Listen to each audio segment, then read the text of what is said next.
둔산 1, 2, 3동 지역구간 강로산 행정정치위원입니다.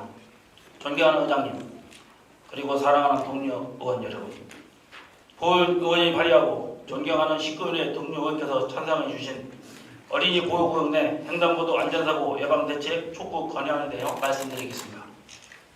경찰청에서는 2014년 7월과 2017년 3월 개정을 통하여 보행신호 음성안내 보조장치 표준 지침을 게시하여 실질적인 보행사고 안전대책에 대한 보완의 일환으로 보행신호 음성안내 보조장치를 설치하도록 권장하며 보행자 및 교통약자의 무단횡단 방지와 횡단보도 내 교통사고를 사전에 예방하고자 하였습니다. 주요 내용으로는 보행신호 음성 안내 보도장치의 기능과 성능, 특성 등을 주요 골자로 구조검사와 기능시험을 교통전문시험기관 또는 공인시험기관에서 실시하도록 하였고 장치의 신뢰성을 확보하여 교통사고를 사전에 예방하고자 하였습니다. 오래전부터 어린이 보호구역 내 횡단보도에서 발생하는 교통안전사고를 예방하고자 여러 시설물을 설치하여 각종 안전사고 및 사건 사고를 예방해왔으나 보행자의 직접적인 예방보다는 운전자가 직접 인식하고 차량을 사용하도록 유도하는 시설물이 대부분으로서 사회적 교통약자인 어린이에 대한 교통안전대책이 절실히 요구되는 이 시점에 우리 지역 서구는 경찰청의 교통사고 예방 방안을 적절하게 활용하고 있는지 의문입니다. 대전광역시 보행자의 교통사고율은 도로교통공단 교통사고 분석 시스템의 통계를 살펴본 결과 지난 2015년 발생 건수 1586건, 사망 36명, 부상 1635명에서 2016년 발생 건수 1672건, 사망 49명, 부상 1715명으로 5.4%인 86건이 증가했고 대전광역시 서구는 지난 2015년 발생 건수 508건, 사망 6명, 부상 531명에서 2016년 발생 건수 558건, 사망 10명, 부상 574명으로 9.8% 50건이 증가했습니다. 교통사고 발생 시 가해자 또는 피해자가 당하는 고통과 이를 유지하거나 해결하기 위해 지출되는 경제적, 사회적 비용을 고려한다면 예방만이 최선입니다.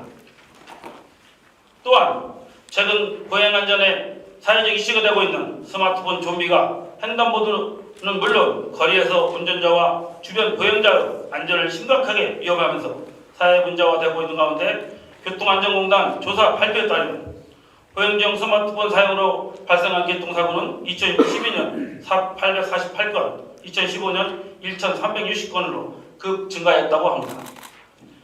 보행자 사고를 줄이기 위해서는 운전자의 배려도 필요하지만 보행자 스스로가 스마트폰을 사용을 자제하고 특히 차량 통행이 빈번한 구도가 없는 도로나 횡단보도를 통행할 때는 음악을 감상하거나 문자를 전송하는 등의 위험한 행동을 자제해야 할 것입니다. 아울러 지방정부 차원에서는 당초 설치된 시설물로 유지관리에만 전념할 것이 아니라 적극적인 시스템 도입과 안전망 구축을 위한 예산이 필요하며 사회적 교통약자인 어린이가 보행 습관을 올바르게 개선할 수 있도록 유도하는 교육과 보행자의 안전한 횡단을 위한 근본적인 개편이 필요합니다.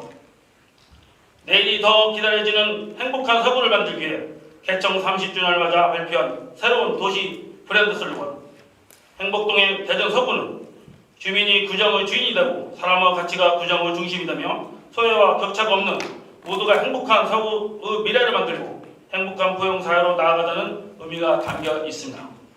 이에 걸맞은 보행자 교통사고 제로에 도전하는 대전광역시 서구로 거듭나길 바라는 간절한 마음으로 기존의 보행자 안전의 시설물을 획기적인 개선을 통한 안전하고 질 높은 보행환경 제공을 위하여 아래와 같이 촉구 건의드립니다. 첫째, 횡단보도에서 보행자에 위한 직접적인 예방 안전과 교통사고를 방지할 수 있도록 시스템을 도입하여 보행자의 안전을 보장할 수 있도록 개선하라. 둘째, 보행자 및 교통약자의 무단 횡단 방지와 교통사고 발생을 최소화할 수 있도록 어린이 보호구역 내 CCTV 확대 및 대책을 수립하라. 셋째, 스마트폰 좀비 등 전자기기 사용으로 인한 보행자의 안전을 위한 홍보, 제도, 교육을 시행하여 보행안전 대책을 수립하라. 넷째, 횡단보도 진입 시 안전한 보행을 위해 휴대전화 인터넷 사용을 일시적으로 차단하는 비콘 기능과 같은 위험 방지 시스템을 도입하여 고양 안전을 대책을 수립하라.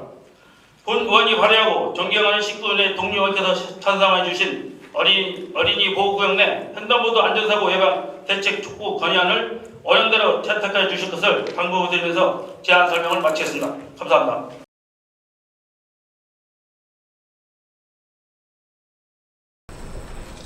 존경하는 의장님과 동료 의원 여러분, 둔산 123동 지역구의원 강노상입니다. 우선 재난 극복에 연일 수고가 많으신 장종태 구청장님과 공직자 여러분의 노고에 진심으로 감사의 말씀을 드립니다.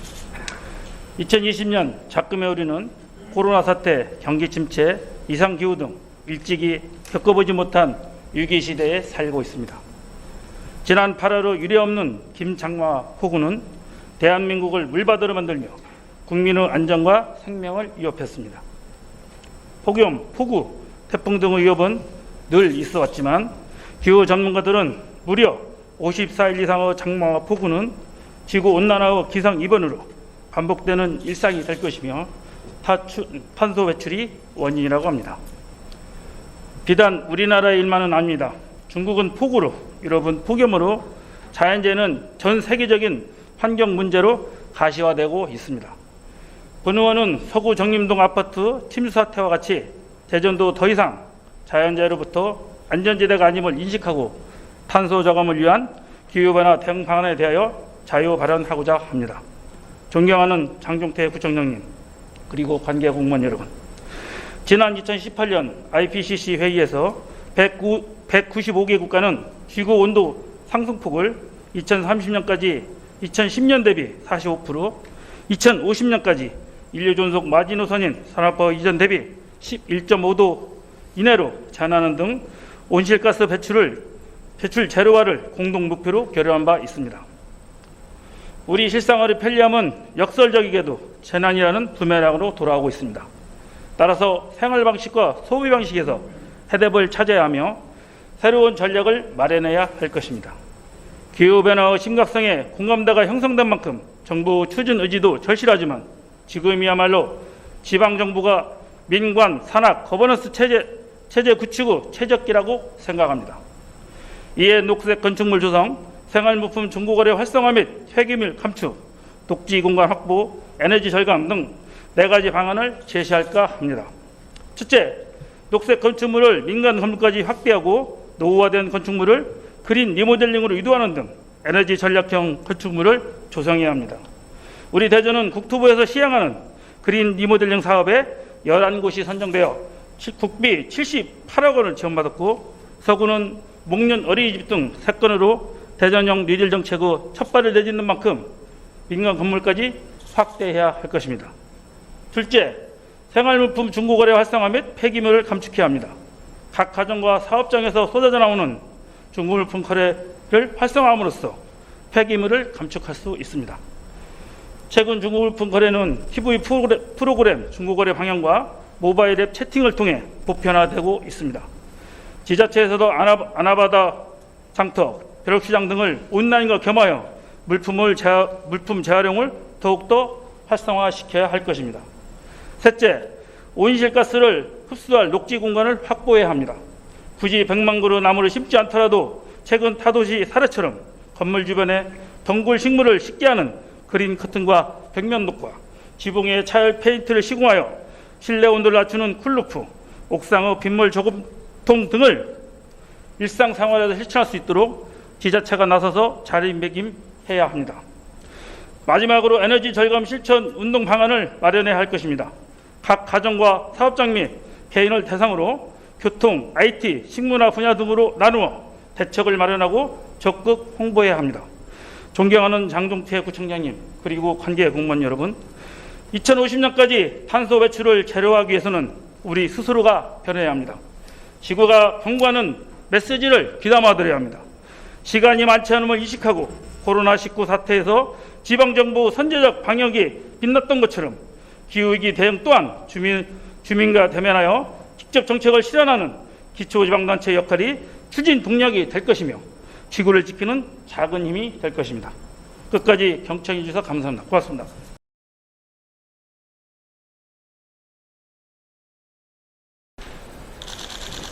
존경하는 의장님과 동료원 여러분, 둔산 123동 지역구의원 변호사입니다. 눈에 보이지 않는 바이러스가 우리 일상생활은 물론 세상을 송두리째 바꿔놓고 있습니다. 정부는 어려움에 처한 소상공인 지원 및 전국민 재난지원금 지급 등 유례없는 경제정책 시행에 나섰습니다. 본의원은 농업인들이 처한 절박한 현실이 안타까워 농민을 보호하고 또 포스트 코로나 시대에 맞서 식량 부족 위기에 대비하기 위한 방안으로 농민수당 도입을 건의하기 위하여 이 자리에 섰습니다. 최근 쌀값은 80kg 한 가마가 22만 원이 육박하고 전문가들은 쌀값 고공행진이 심상치 않다고 합니다. 지난 11월 12일자 한국일보에 따르면 최장기간 장마와 태풍의 영향으로 나날이 형성되는 시기에 일조 시간이 줄어들어 쌀 생산량이 감소하면서 쌀값은 지난해 같은 기간보다 17.9%, 평년보다 36.1% 상승했다고 밝혔습니다. 그에 반해 점포 폐업 및 실업, 재택근무, 원격 수업을 하면서 집밥을 먹는 수요는 증가하여 쌀값의 가격 상승을 부추긴 것인데, 문제는 기후위기가 자주 더 많이 반복되면서 수확량이 감소하여 상승한 쌀값은 농업인의 수익으로 이어지지 않는다는 것입니다. 예부터 농사는 천하지대본이라고 했습니다. 농업이 바로 세상 사람들이 살아가는 큰 근본이라는 뜻입니다. 농업을 통해 생산된 농산물은 산업의 근본이자 국가적 공공재이며 국가 공동체를 유지하는 혈맥과 같은 것입니다. 올해 101번째 노벨 평화상은 유엔 세계 식량계획 국제기구가 수상하였습니다. 이런 코로나19 팬데믹 속에서 백신이 나오기 전까지 최고의 백신은 식량임을 강조하면서 빈곤 퇴치를 위해 헌신한 결과로 매우 의미가 있습니다. 특히 국가의 생존 문제와 직결된 식량 자급률이 미국은 150%로 가장 높은데, 넓은 영토와 헬기로 씨를 뿌리는 등 효율적인 농작 시스템을 구축한 결과에 반해 우리나라는 23%로 식량 자급률이 매년 낮아지고 있습니다. 작금의 코로나 사태로 세계적인 식량 안보에 빨간불이 켜진 상황 속에서 국제기류가 단절되어 수입까지 제한된다면 심각한 식량 부족 위기를 모면할 수 없을 것입니다. 따라서 농업인 보호를 통한 농업 기반의 공고화가 그 어느 때보다도 절실하다고 하겠습니다. 산업화 이후 도시가 크게 팽창하면서 젊은 사람은 도시로 이주하여 시골의 어르신들만 농촌 지역을 지키며 어렵게 살고 있습니다. 우리 서구는 도농 복합도시이며 기성농은 구 전체 면적의 약 52%를 차지하면서 농업 경영체에 3,200여 명의 농협인이 등록된 전형적인 농촌 지역으로 지난 8월 이후 수해 및 태풍으로 많은 피해를 입었습니다. 폭염, 수해, 냉해 등으로 수확량은 감소하고 인건비와 원자재 비용은 상승하여 우리 농가의 어려움과 고통은 해가 갈수록 가중되고 있습니다. 그동안 본의원은 우리 관내 농민들께서 일손 부족으로 고령에도 불구하고 손수 피땀 흘려가며 고생하시는 모습과 애써 지은 1년 농사가 자연재해 피해를 입어 낙심하는 안타까운 모습을 가까이서 지켜와 봤습니다. 지난 11월 11일은 농업인의 날이었습니다. 농업이 국민의 경제의 바탕임을 국민에게 인식시키고 농업인의 자부심을 키우며 노고를 유로하기 위하여 1996년 정부 공식 기념일로 지정된 취지에 맞게 농업인들을 진정으로 이루게 드려야 할 때입니다. 잊기 아시겠지만 제주, 여수, 후해 등 전국 25개 지자체에서 농민수당 또는 농민공익수당 지급 조례를 제정하는 등 제도를 도입하여 어려움에 처한 많은 농가들에게 연 60만 원 상당의 지역 상품권을 지급하고 있습니다. 52년 만에 재난수준 흉작으로 절박함에 놓인 관내 농민들에게 기본소득 보장이 필요하며 지역경제를 활성화해야 합니다. 부디 미래의 먹거리를 책임지며 국가 혈맥을 지키는 우리 농업인들이 안심하고 농업생산에 매진할 수 있도록 지속가능한 농업을 발전시켜 식량 자급률을 높이고 농업인들의 삶의 질에 향상되기를 간절히 바랍니다. 이에 우리 서부에서도 조속한 시일 내에 안정된 예산 안에서 사업의 중요도를 잘 검토하시어 농민수당 지급을 도입해 주실 것을 강력히 건의합니다. 이상으로 포스트 코로나 시대 농민수당 도입 건의안을 원안대로 채택해 주실 것을 당부드리면서 제안 설명을 마치겠습니다. 감사합니다.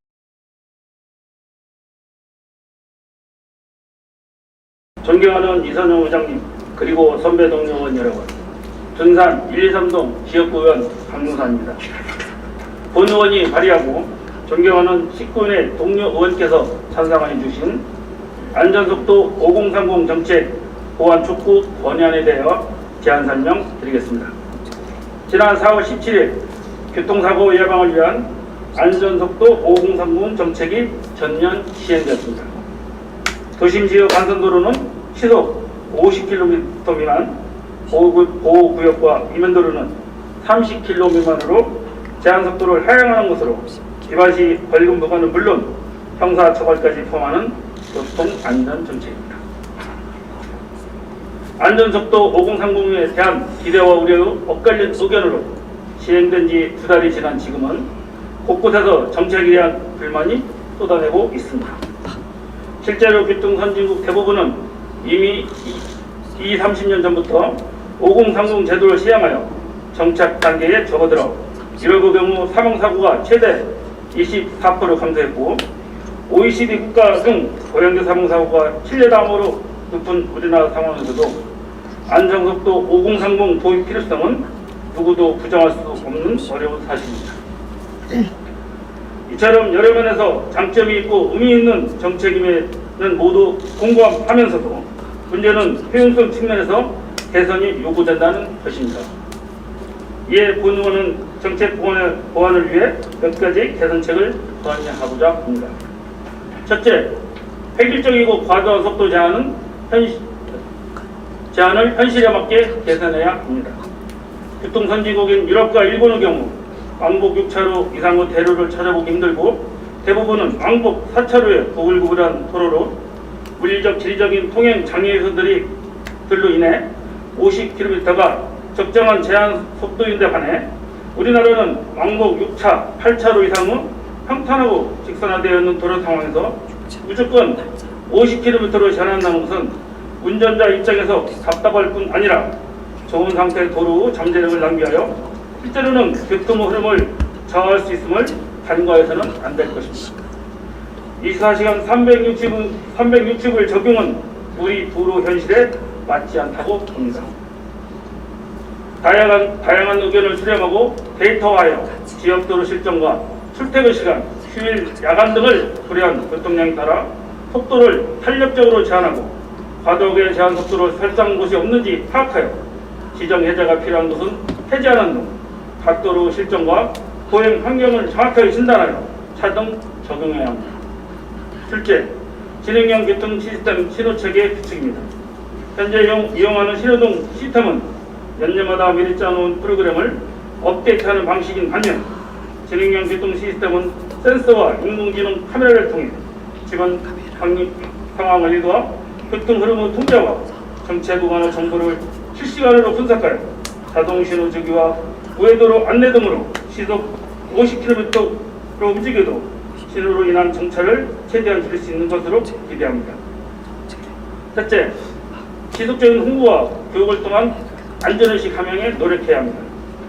시행되었다 하여 무작정 단속만 하여 국민의 분노를 유발시키기보다는 융통성 있고 합리적인 정책 시도로 국민 공감대 형성과 자발적 참여를 유도하여 국민의 안전을 최우선으로 하는 정책으로 다가가는 것이 필요합니다. 이와 함께 우회전 차량의 교통 처리에만 치중하여 정작 고양자가 배려되지 않는 교통사고에 대한 문제점을 함께 고려하여 보온식 횡단보도를 설치해 차량 속도를 줄이는 방법을 검토하고 스쿨버스 스탑 사인이 펼쳐지면 오가는 차가 모두 정지하는 교통 선진국의 예처럼 사고 나는 사람이 우선이라는 가치에 대한 주민적 공감대 형성에도 심의를 기울여주시기 바랍니다. 안전속도 5030 정책이 교통사고와 사망자를 줄이는데 효과적인 제도이면은 이견이 있을 수 없습니다.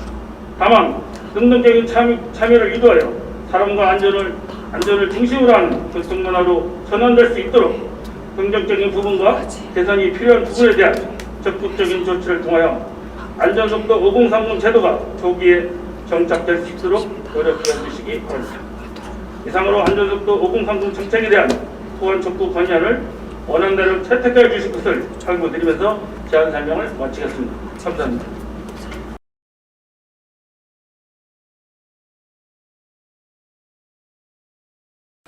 존경하는 이성영 의장님, 그리고 선배 동료 의원 여러분, 둔산 123동 지역구의원 강무산입니다.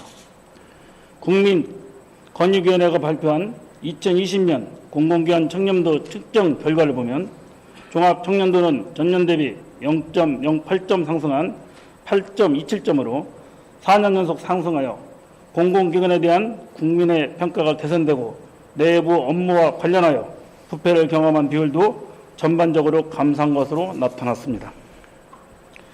그럼에도 우리 서구청은 2020년 공공기관 청렴도 평가에서 2019년 2등급에서 2단계 내려간 4등급으로 최하위를 받아 부행장에 대한 불신이 커질 것으로 우려되는 바, 본 의원은 이런 불편 사항을 적극 개선 보완하고 청렴도를 향상하는 방안으로 청렴 해피콜 제도를 제안하고자 이 자리에 섰습니다.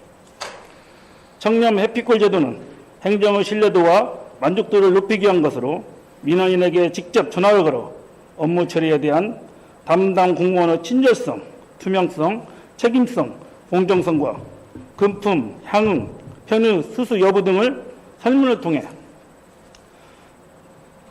공직자의 불친절이나 부조리에 대한 의견을 듣고 문제점을 개선, 시정하기 위한 행정 서비스의 하나입니다.